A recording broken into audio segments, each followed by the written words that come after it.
네, 오늘 하이델베르크 요리문답 11번째 시간입니다. 오늘은 우리 하나님께서 우리에게 주신 구원의 약속들과 또 그것을 우리가 믿는다는 것이 어떤 의미인지를 함께 살펴보겠습니다. 일단 우리 하이델베르크 요리문답 19문답 한번 같이 읽기를 원하는데요. 제가 질문 읽고 답을 같이 읽도록 하겠습니다. 질문입니다. 예수 그리스도께서 참 하나님이시자 참 인간이신 우리의 중보자시라는 것을 우리는 어떻게 알게 됩니까? 그것은 거룩한 복음이 우리에게 알려줍니다. 하나님은 이 복음을 이미 에덴 동산에서 알려주시기 시작하셨고 이후에 거룩한 족장들과 선지자들을 통해 선포해 주셨습니다. 또한 하나님은 이 복음을 율법의 속죄 제사들과 의식들을 통해 미리 희미하게 보여주셨습니다. 그리고 하나님은 이 복음을 최종적으로 그분의 사랑하시는 외아들을 통해 성취하셨습니다. 그래서 이 19문답의 내용처럼 하나님께서는 이 복음, 우리를 구원하신다는 그분의 약속의 말씀을 창세기 3장부터 첫사람 아담과 하와가 죄를 범하고 타락한 즉시 그들에게 주셨고 이제 우리에게 주셨습니다. 그래서 잘 아는 창세기 3장 15절에 이제 이런 약속이 있죠. 내가 너로 여자와 원수가 되게 하고 너의 후손도 여자의 후손과 원수가 되게 하리니 여자의 후손은 너의 머리를 상하게 할 것이요 너는 그의 발꿈치를 상하게 할 것이니라 이렇게 말씀하셨습니다. 사실 우리 하나님께서는 아담과 하와에게 너희가 이 동산 중앙에 있는 선악을 알게 하는 나무 열매를 먹는 즉시 반드시 죽는다 이렇게 말씀을 하셨지만 그들을 곧바로 죽이지 아니하시고 오히려 구원의 약속을 주셨습니다. 그래서 우리가 잘 아는 이 창세기 3장 15절 말씀의 이제 핵심은 하나님께서 먼 훗날 우리에게 구원자를 보내주실 것이고 여러분들이 아시다시피 이제 그 구원자는 하나님의 아들이신 예수 그리스도이신 거죠. 그래서 이 3장 15절에서 너로 지칭되는 그 존재는 뱀이죠. 그리고 사탄입니다. 뱀으로 가장한 사탄이고 그리고 여기에서 여자의 후손이라는 우리가 다 알고 있죠. 이 여자의 후손은 이제 이후에 오실 먼 훗날 우리를 구원하기 위해서 오실 그 하나님이시자 사람이신 예수 그리스도를 가리키죠. 그래서 실제로 이 약속처럼 예수 그리스도는 여자의 후손으로 오셨습니다. 그래서 마태복음에 기록된 족보에 보면 이제 어떤 한 남성이 누구를 낳고 또 그 남성이 누구를 낳고 이제 이런 식으로 예수 그리스도의 족보가 쭉 나오지 않습니까? 근데 이 예수 그리스도만이 이제 여자에게서 난 것으로 우리에게 전해지는 거죠. 실제로도 이 예수님은 남성을 통하지 아니하고 즉 요셉이라는 그의 아버지를 통하지 아니하고 성령으로 잉태되어서 이제 마리아를 통해 나셨습니다. 그래서 이런 의미에서 예수님은 남성을 통하지 않고 여성을 통해 나신 여자의 후손으로 이 세상에 오셨고 그렇기 때문에 이 창세기 3장 15절이 그대로 성취되었던 거죠. 그리고 이 말씀을 보면 이 뱀인 사탄이 여자의 후손의 발꿈치를 상하게 할 거다. 이제 이렇게 예언을 했습니다. 그래서 우리는 생각하기를 이 뱀이 여자의 후손인 예수님의 발꿈치를 상하게 한 것이니까 뭔가 그냥 경미한 상처를 주는 것인가 보다. 경미한 부상을 입으신 건가 보다. 이제 이렇게 생각하기 쉽지만 사실 이 뱀은 독사이지 않겠습니까? 독사에게 발꿈치를 물리면 어떻게 될까요? 당연히 죽게 되는 거죠. 독이 온몸에 퍼져서 이제 죽게 되는 것입니다. 즉 예수 그리스도께서 뱀으로 상징되는 사탄에게 발꿈치를 상하게 된다는 것은 경미한 상처를 받으신다는 의미가 아니라 치명적인 상처를 입고 죽으신다는 것을 의미하는 거죠. 그래서 예수 그리스도께서 사탄에 의해서 선동된 사람들에 의해 십자가에 못 박혀 죽임당하게 되셨고 그렇지만 그 죽음으로써 예수 그리스도께서는 사탄의 머리를 깨부시는, 그래서 죄와 사망의 권세를 깨뜨리시고 이제 우리를 구원하신다는 약속이 이 창세기 3장 15절의 말씀입니다. 하나님은 이후에도 계속 이 구원의 소식을 그분의 그 많은 그 선지자들, 그 거룩한 족장들이라 부르는 그 아브라함이나 이삭이나 야곱이나 요셉이나 이런 사람들과 또 우리가 보는 이사야나 예레미야나 이런 선지자들을 통해서 계속 주셨습니다. 그래서 로마서 1장 2절부터 4절 보면 이제 이런 말씀이 나오죠.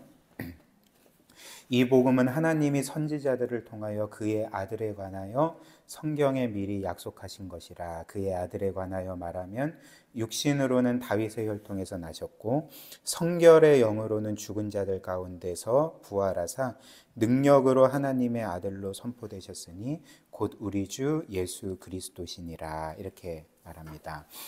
그리고 하나님께서는 이런 그 족장들과 선지자들을 통해 복음을 전하셨을 뿐만 아니라 특별히 그 모세의 율법이 이스라엘 백성들에게 명한 모든 속죄 제사들 그리고 여러 이 예식들을 통해서 이 구원의 약속을 희미하게 그 계속적으로 알려주셨습니다. 그래서 이 모든 구약의 제사들과 의식법들은 이제 궁극적으로 우리를 위한 영원한 대속을 이루실 예수 그리스도를 가리키는 이제 희미한 그림자들이었다는 거죠. 히브리서 10장 1절 보면 율법은 장차 올 좋은 일의 그림자일 뿐이요. 장차 올 좋은 일은 뭘 의미할까요? 그러니까 예수 그리스도의 완전한 대속과 영원한 구원을 가리키겠죠. 이것을 가리키는 그림자일 뿐이고 참 형상이 아니므로 해마다 늘 드리는 같은 제사로는 나오는 자들을 언제나 온전하게 할 수 없느니라. 그리고 11절부터 14절 보시면 히브리서 10장 11절부터 14절 제사장마다 매일 서서 섬기며 자주 같은 제사를 드리되 이 제사는 언제나 죄를 없게 하지 못하거니와 오직 그리스도는 죄를 위하여 한 영원한 제사를 드리시고 하나님 우편에 앉으사 그 후에 자기 원수들을 자기 발등상이 되게 하실 때까지 기다리시냐니 그가 거룩하게 된 자들을 한 번의 제사로 영원히 온전하게 하셨느니라. 이렇게 말씀을 합니다. 그래서 다시 정리하자면 그 구약 시대에 수없이 죽어갔던 모든 그 가축들, 그 속죄 제물로는 우리의 죄, 사람들의 죄를 없이 할 수가 없었다는 거죠. 사실 사람의 죄는 무한한데 그런 가축들과 동물들의 그 죽음으로 사람의 죄값을 치를 수가 없는 거잖아요. 그래서 오직 우리의 이 엄청난 그 많은 죄악들 그리고 구속받을 모든 사람들의 그 셀 수도 없이 많은 죄악들을 영원히 대속할 수 있는 분은 하나님이시자 사람이신 그 예수 그리스도의 죽음밖에 없었기 때문에 이 모든 구약의 대속 제사들은 이 궁극적으로 영원한 대속을 이루실 그 그리스도를 나타내는 그림자였고 그리스도가 실체였다는 것입니다. 그래서 우리에게는 더 이상의 대속 제사가 필요 없고 더 이상 우리 자신도 우리의 죄를 속하기 위해서 뭔가 어떤 행위를 할 필요도 없이 이제 예수 그리스도만을 바라보고 이제 의지하면 되고 그리스도 안에서 이미 우리의 모든 죄는 영원히 그 해결되었음을 우리가 굳게 믿어야 하는 것입니다. 따라서 우리는 이렇게 구약 성경을 보면서도 계속적으로 복음을 발견할 수가 있습니다. 그리고 사실 이 구약 시대의 이 모든 구원의 약속들을 주신 여호와 하나님은 사실 그 우리가 구세주로 믿는 예수 그리스도셨던 거죠. 왜냐하면 예수께서 이제 이 세상에 계실 때에 계속적으로 자기 자신을 가리켜서 나는 여호와 하나님이다라고 말씀하셨기 때문에 그렇습니다. 그래서 예를 들면 요한복음 8장 58절에 보면 이렇게 말씀하셨습니다. 예수께서 이르시되 진실로 진실로 너희에게 이르노니 아브라함이 태어나기 전부터 내가 있느니라 이렇게 말씀을 하셨는데 근데 이제 헬라어 원문을 보면 이렇게 말씀을 하셨습니다. 아브라함이 나기 전부터 나는 에고 에임이다, 이렇게 말씀을 하셨는데, 헬라어 에고 에이미는 이제 구약 히브리어 성경에 대칭되는 단어가 뭐냐면 나는 스스로 있는 자니라 란 말이라는 거죠. 즉 아브라함이 존재하기도 전에 나는 여호와 하나님으로 스스로 존재했다, 이렇게 충격적인 발언을 하셨던 것입니다. 그리고 요한복음 10장 30절을 보면 또 이런 말씀을 하셨죠. 나와 아버지는 하나이다. 나는 여호와 하나님이다. 이렇게 말씀을 하셨죠. 그리고 그 여호와 하나님이신 예수 그리스도께서 이제 아담 이후로부터 거듭 이제 충격적인 그 구원의 약속을 주셨습니다. 내가 너희를 위해서 희생하리라. 내가 너희를 위하여 죽으리라는 이 약속이 신약에서 처음 시작된 게 아니라 이미 구약에서부터 계속적으로 우리에게 주어진 말씀이었다는 거죠. 한번 생각을 해보십시오. 우리가 방금 본 창세기 3장 15절 말씀의 핵심도 무엇이었습니까? 하나님께서 우리를 위해 죽으신다는 약속이었습니다. 내가 너희를 위해 죽음으로써 너희를 구원하리라, 이 약속이지 않았습니까? 또한 창세기 9장 말씀을 보면 그 노아 이야기가 나오죠.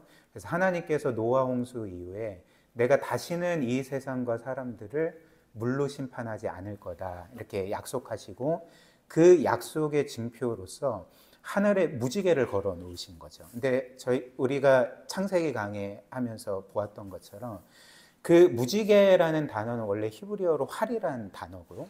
그리고 활을 하나님께서 걸어 놓으셨다는 것, 전쟁 무기인, 심판의 무기인 활을 걸어 놓으셨다는 것은 일단은 심판을 하지 않겠다, 심판을 중단하겠다, 이런 말씀이신 거죠.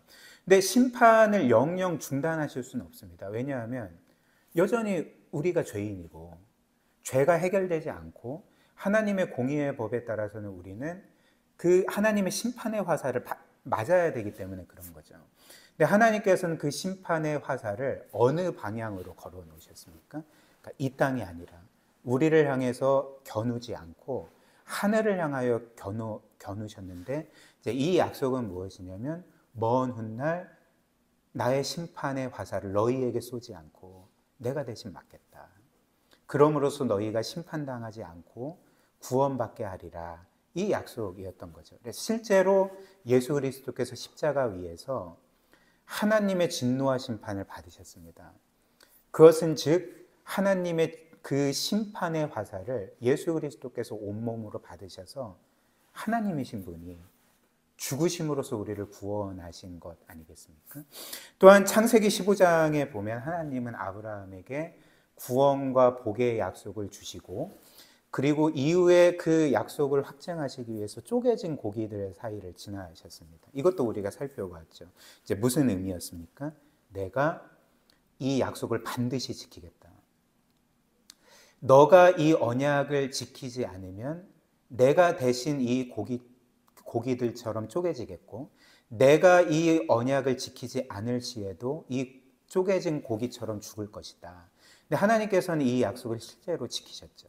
우리는 언약을 지키지 않았고 하나님을 대적하고 하나님 없이 살았는데, 하나님께서는 우리에게 주신 구원의 언약을 지키시기 위해서 이 쪼개진 고기처럼 죽임을 당하신 거죠.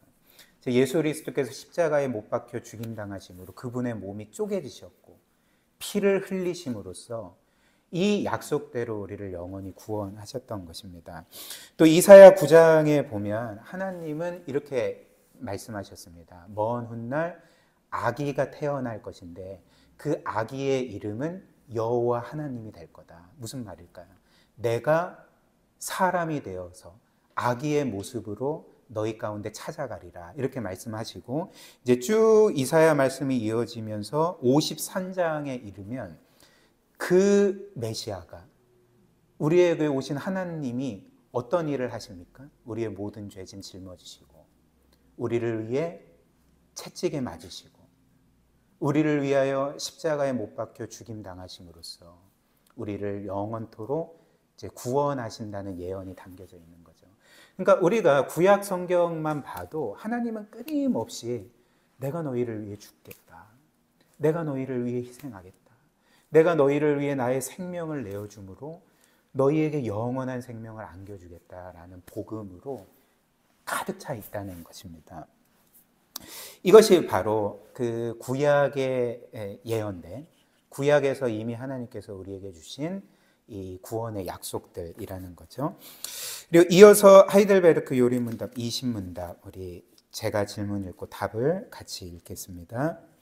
질문입니다. 그렇다면 모든 사람이 아담을 통해 잃어버린 바 된 것처럼 모든 사람이 그리스도를 통해 구원을 받게 됩니까? 답, 그렇지 않습니다. 오직 참된 믿음으로 그리스도께 접붙여져서 그리스도의 모든 은택들을 받는 자들만이 구원을 받습니다. 그래서 우리가 방금 살펴본 것처럼 하나님은 끊임없이 내가 너희를 위해 죽어서 너희를 구원하겠다 약속하시고, 이제 실제로 그 약속의 성취로서 하나님이신 그리스도께서 이 세상에 오셔서 우리를 위해 죽으심으로 이제 구원을 이루셨습니다. 근데 그리스도께서 우리를 위해서 영원히 구원을 이루셨다 해서 이제 모든 사람들이 자동적으로 구원받는 게 아니라, 이제 오늘 우리가 보는 이 요리문답의 말처럼, 그리고 성경의 분명한 증언처럼 그 구원을 이루신 분을 믿는 자만 이제 구원을 받는다, 이렇게 말을 하는 거죠. 근데 이제 특별히 이 하이델베르크 요리문답 20문답은 우리의 이 믿음을 예수 그리스도께 접붙여지는 것으로 표현을 합니다. 이제 답 다시 보시면 오직 참된 믿음으로 그리스도께 접붙여져서 그리스도의 모든 은택들을 받는 자들만이 구원을 받습니다. 이제 이렇게 말을 하는 거죠. 그래서 우리가 그리스도를 믿을 때 우리는 그리스도께 접붙여지고 그리스도와 하나로 연합되어서 이제 그리스도에게 있는 모든 것을 이제 우리가 값없이 받음으로 구원을 받는다. 이제 그 정리하면 이런 말이 되는 것입니다. 그렇다면 이제 하이델베르크 요리문답은 우리가 그리스도를 믿을 때, 참된 믿음으로 그분을 믿을 때 왜 우리가 그분께 접붙여진다라고 표현을 했을까? 그러니까 접붙여진다는 표현 여러분들 아시지 않습니까? 그 어떤 한 가지를 이제 그것과 이제 원래는 상관없던 나무나 식물에게 이제 붙이는 것. 그래서 이제 생명을 공급받고 영양분을 공급받아서 이제 한 개체로서 자라게 하는 것을 이제 접붙임이라고 말하지 않습니까?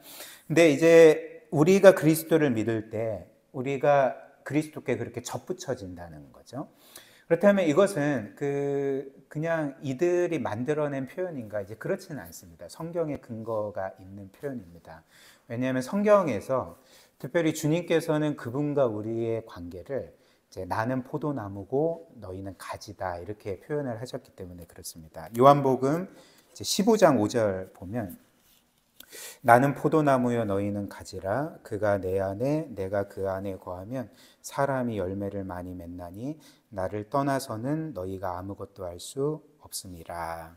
그래서 원래 우리는 그리스도와 하나가 아니었습니다. 우리는 그리스도와 그 상관없는 자들이었고, 특별히 그 생명의 근원이신 그 하나님으로부터 떨어져 있던 자들이었던 거죠. 죄로 인해서 그분을 떠나게 되고 그분으로부터 끊어진 채 살아가는 사람들이 우리 아니었습니까?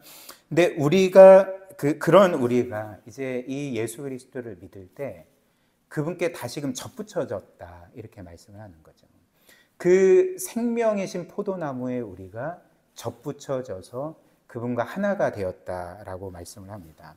그래서 그 가지가 포도나무로부터 생명과 영양분과 필요한 모든 것들을 공급받듯이 이제 우리가 그리스도께 접붙여지고 하나가 되었을 때 그리스도로부터 우리가 영원한 생명을 공급받고 또 영적인 은혜를 공급받고 또 우리가 성도로서 살아갈 수 있는 모든 필요한 것들을 그분으로부터 계속 이제 공급받는 그런 그림인 거죠. 그리고 이렇게 우리가 그리스도를 믿을 때 그분과 연합된다는 것은 이제 그 성경이 또 다른 그 그림들로 우리에게 설명을 해줍니다. 예를 들면 이제 그리스도는 머리시고 우리는 그분의 몸의 지체다. 이것도 그리스도가 우리와 하나 되었다는 것을 표현하는 그림이고, 또 그 어떤 게 있을까요? 그 그리스도는 우리의 신랑이시고 우리는 그분의 신부여서 그분과 우리는 한 몸을 이루었다. 이것도 이제 하나의 표현이죠. 그래서 에베소서 4장 15절 16절 보면 이제 이렇게 말합니다. 오직 사랑 안에서 참된 것을 하여 범사에 그에게까지 자랄지라. 그는 머리니 곧 그리스도다. 그에게서 온몸이 각 마디를 통하여 도움을 받음으로 연결되고 결합되어 각 지체의 분량대로 역사하여 그 몸을 자라게 하며 사랑 안에서 스스로 세우느니라. 그래서 간단하게 말씀드리면 그 온 몸이 자라지 않습니까? 근데 어떻게 해서 자라겠습니까? 우리의 뭐 팔이 자라고 다리가 자라고 여러 지체들이 자라는 것은 이제 무엇 때문입니까? 몸에서 생명과 영양분과 여러 필요한 것들을 공급받기 때문에 자라는 거죠. 이제 이런 식으로 그 그리스도와 우리의 관계가 생명을 공급받고 모든 필요한 은혜와 영적인 힘을 공급받는 그런 관계라는 것입니다. 그리고 이런 그 그리스도께서 포도나무의 오리는 가지고 또 그분은 머리시고 우리는 그분의 몸의 지체들이고, 이제 이런 것들은 사실 그 우리가 문자적으로 해석할 수 있는 것은 아니고 이제 비유적으로 해석을 해야 되겠죠. 그래서 이 모든 것들은 어찌 됐든 우리가 그리스도와 하나가 되었고 그리스도와 하나가 됨으로써 우리는 삼위 하나님과 하나가 되었다는 것을 이제 보여주는 이제 그림들인 것입니다. 그래서 요한복음 17장 21절 보면 이제 주님께서 이렇게 말씀하셨죠. 아버지여 아버지께서 내 안에 내가 아버지 안에 있는 것 같이 그들도 다 하나가 되어 우리 안에 있게 하사 세상으로 아버지께서 나를 보내신 것을 믿게 하옵소서. 그래서 성부는 성자 안에, 성자는 성부 안에, 그리고 우리는 성자 안에 있으니까 우리는 성부와 성자 안에 있는 거죠. 그리고 그 모든 하나됨을 묶는 것을 보통 이제 역사적으로 신학자들은 이제 성령 하나님이시다, 이제 이렇게 설명을 했습니다. 그래서 어찌됐든 그 성경이 명백하게 우리에게 증언하는 바는 우리는 그리스도와 하나라는 거죠. 그리고 삼위 하나님과 하나라는 것입니다. 그렇다면 그 주님은 왜 우리를 구원하실 때 이렇게 그분과 하나가 되는 방식으로 이제 우리를 구원하셨을까? 무엇 때문일까요? 단지 주님께서 우리에게 원하시는 것은 그래, 내가 너희의 모든 죄를 용서해주고 너희에게 그 영원한 형벌을 면하게 해줄게. 그리고 이후로는 너희가 알아서 살아. 이제 이렇게 하시지 아니하고 그분이 우리를 구원하실 때에 의도하신 바는 우리와 영원히 하나 되는 것이었습니다. 하나 된 존재로 살아가는 것이었던 거죠. 그리고 누군가가 누구와 하나 되기를 원한다는 것은 뭘 보여주겠습니까? 사랑을 보여주는 거죠.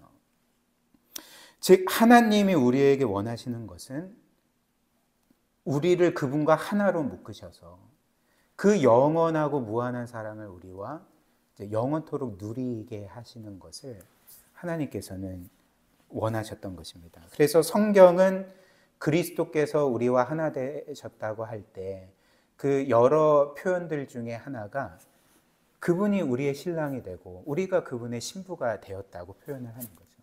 이제 뭘 보여주는 것입니까? 신랑과 신부가 하나 되는 이유가 무엇입니까? 사랑인 거죠.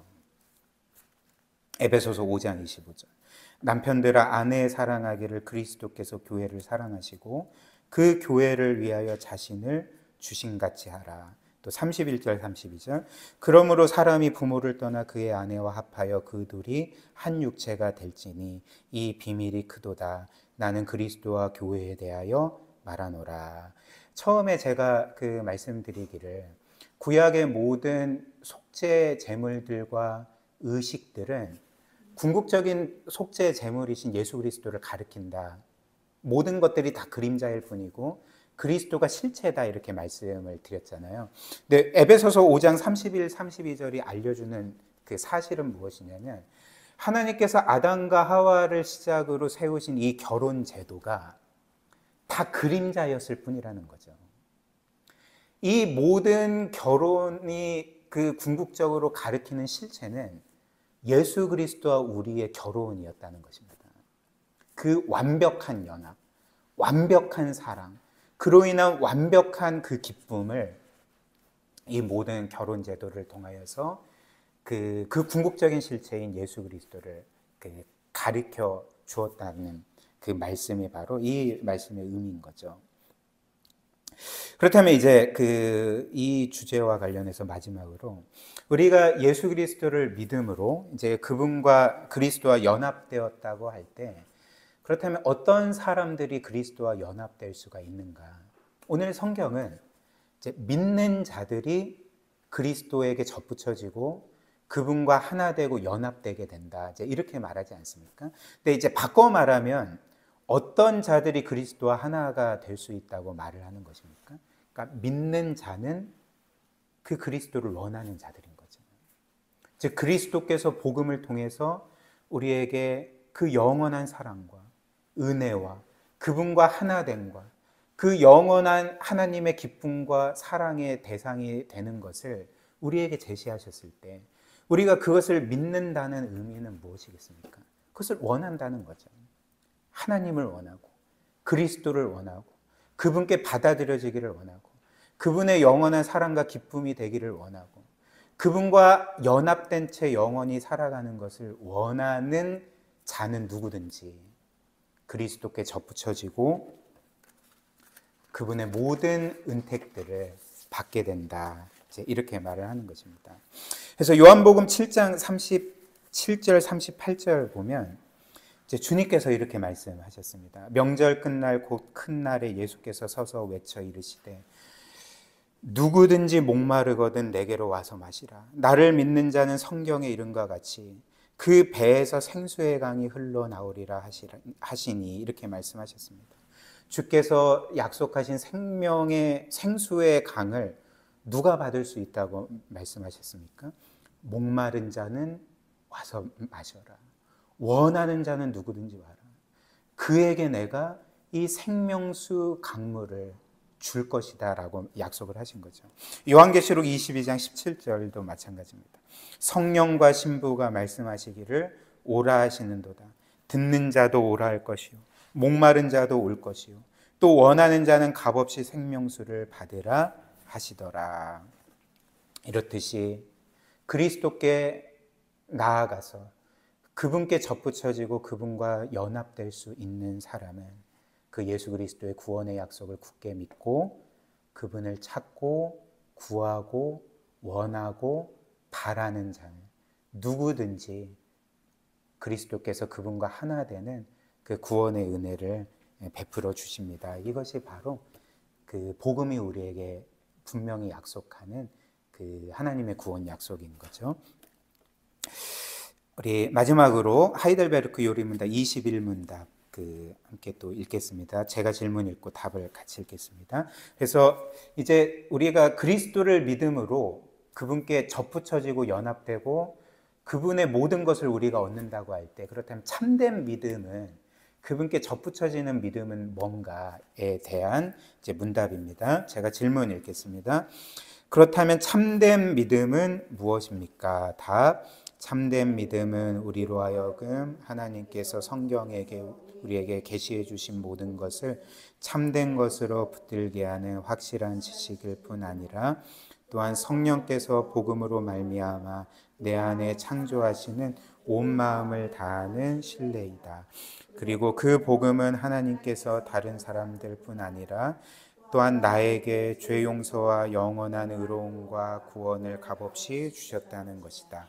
이 모든 것은 순전한 은혜의 선물들이고 오직 그리스도의 공로를 힘입어 얻는다. 좀 문장이 긴데요.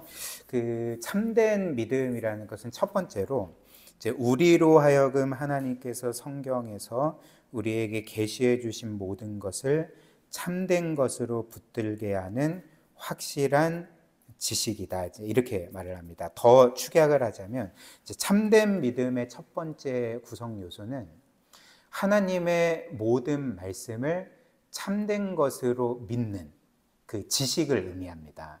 첫 번째로 그 성경의 모든 하나님께서 우리에게 약속하신 그 모든 것을 참된 것으로 받아들이는 그 지식을 의미하는 거죠. 이게 이제 첫 번째 참된 믿음의 구성 요소입니다. 그래서 성경에서 하나님께서 우리에게 알려주신 그 삼위 하나님에 대해서, 구세주 예수 그리스도에 대해서, 그리고 우리 인간은 어떤 존재인지에 대해서, 그리고 구원의 방법은 어떤 것인지에 대해서, 이런 모든 것들에 대해 우리에게 계시해 주신 것을 이제 받아들이는 거죠. 그 지식을 참된 지식으로 받아들이는 것이 이제 참된 믿음의 첫 번째 요소라는 거죠.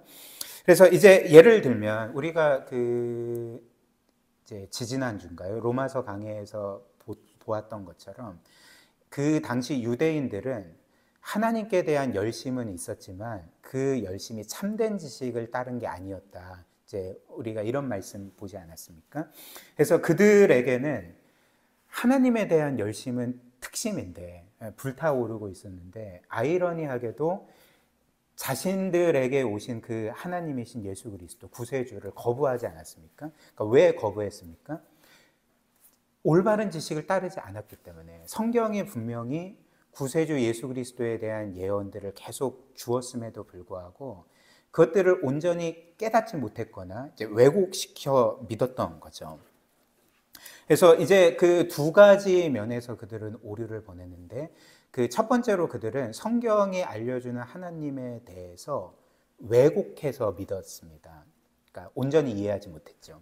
그래서 성경이 우리에게 알려주는 하나님은 어떤 하나님입니까? 우리가 아까 보았던 것처럼 내가 너희를 위해 죽음으로써 너희를 구원하리라. 바꿔 말하면 너희는 내가 죽지 않으면 너희 스스로 구원받을 수 없는 죄인들이다. 이제 이런 말이잖아요. 그러니까 끊임없이 하나님은 내가 너희를 구원할 때 너희의 행위에 따라서 너희를 구원하는 게 아니라 나의 은혜에 따라서 너희를 구원할 거다. 너희의 어떤 희생의 대가로서 너희를 구원해 주는 게 아니라 나의 희생의 대가로서 너희를 구원해 주리라. 그렇기에 나는 사랑과 은혜와 자비가 무한한 하나님이다. 이제 이것이 하나님께서 그들에게 계시해 주신 하나님이었습니다.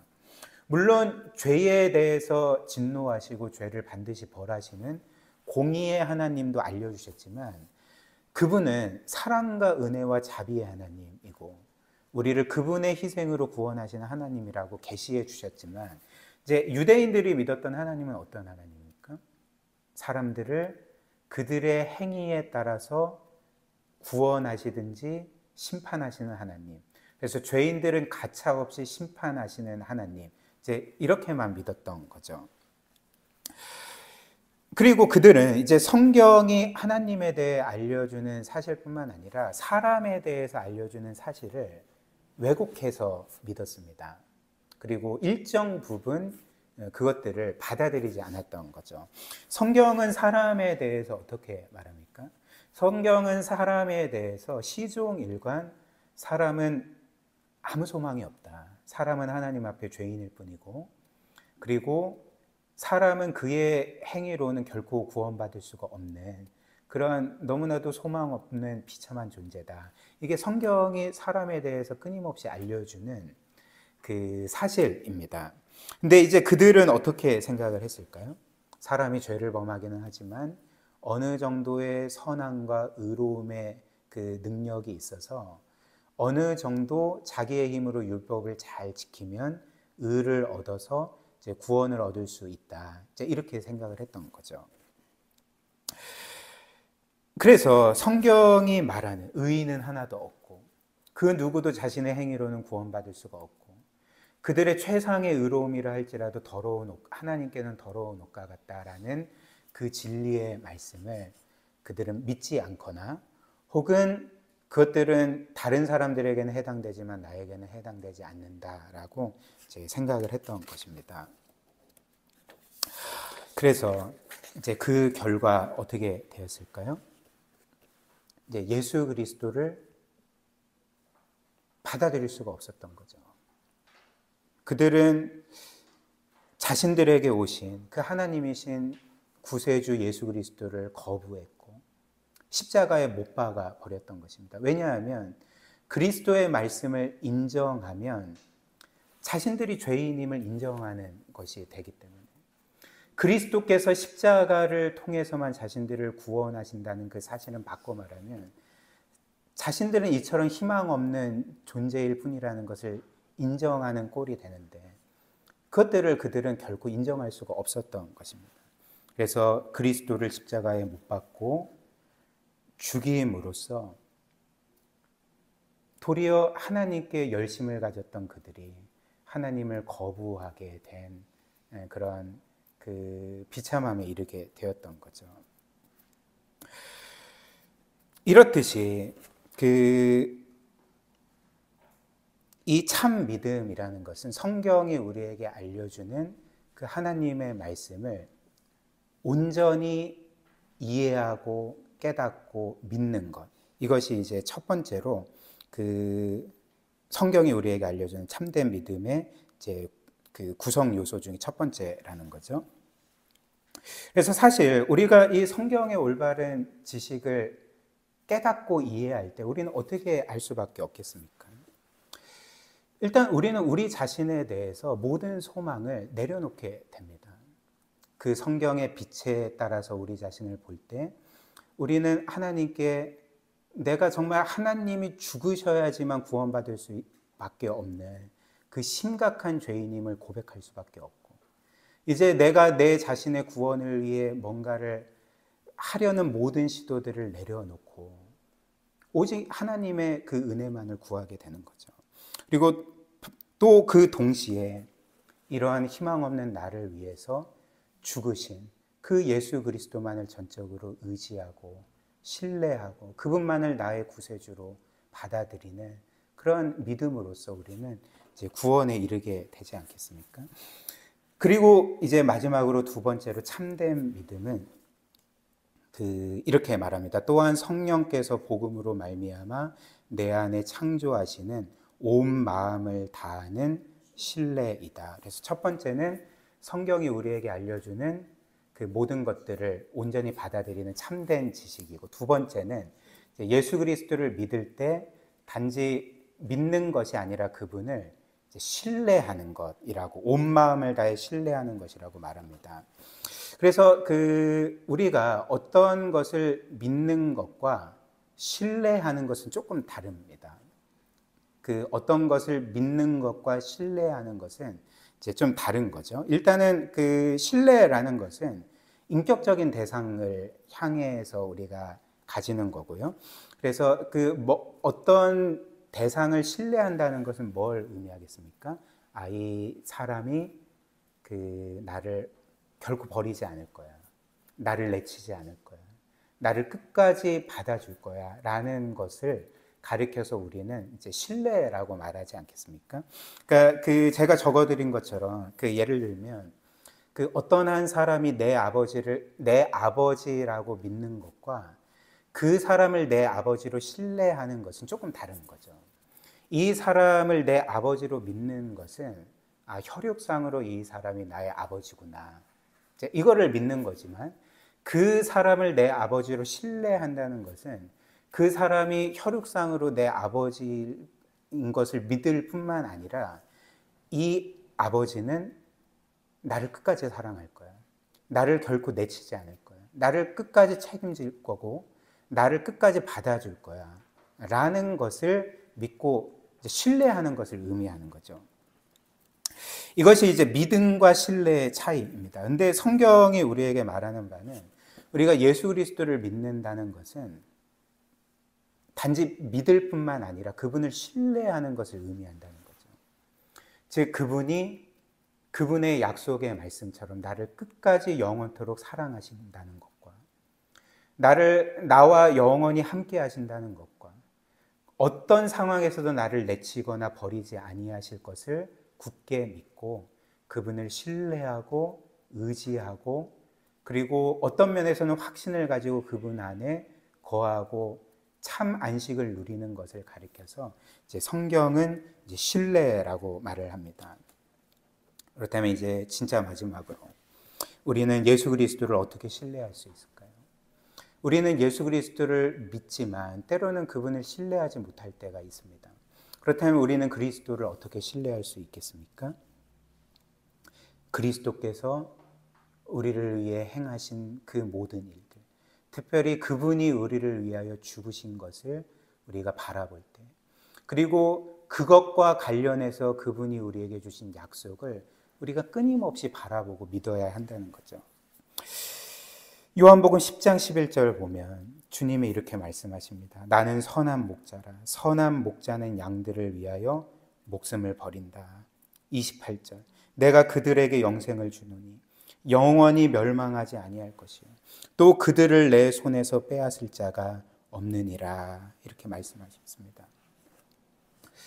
우리가 어떤 사람을 신뢰할 수 있기 위해서는 그가 우리를 위해서 어떤 희생을 치르는지를 보면 압니다. 주님께서는 우리를 위해 어떤 희생을 치르셨습니까? 선한 목자는 양들을 위하여 목숨을 버린다. 그분이 우리를 위해 목숨을 버리신 것을 우리가 본다면, 그리고 그것과 더불어서 너희는 결코 내 손에서, 누구도 내 손에서 너희를 빼앗을 자가 없을 거다라고 약속하신 그분의 음성을 들을 때 우리는 주님을 신뢰할 수 있고 그분 안에서 참된 평안과 안식을 누리며 평생토록 그분을 의지하는 그런 신앙생활을 할 수가 있을 것입니다. 우리 함께 말씀 기억하며 기도하도록 하겠습니다.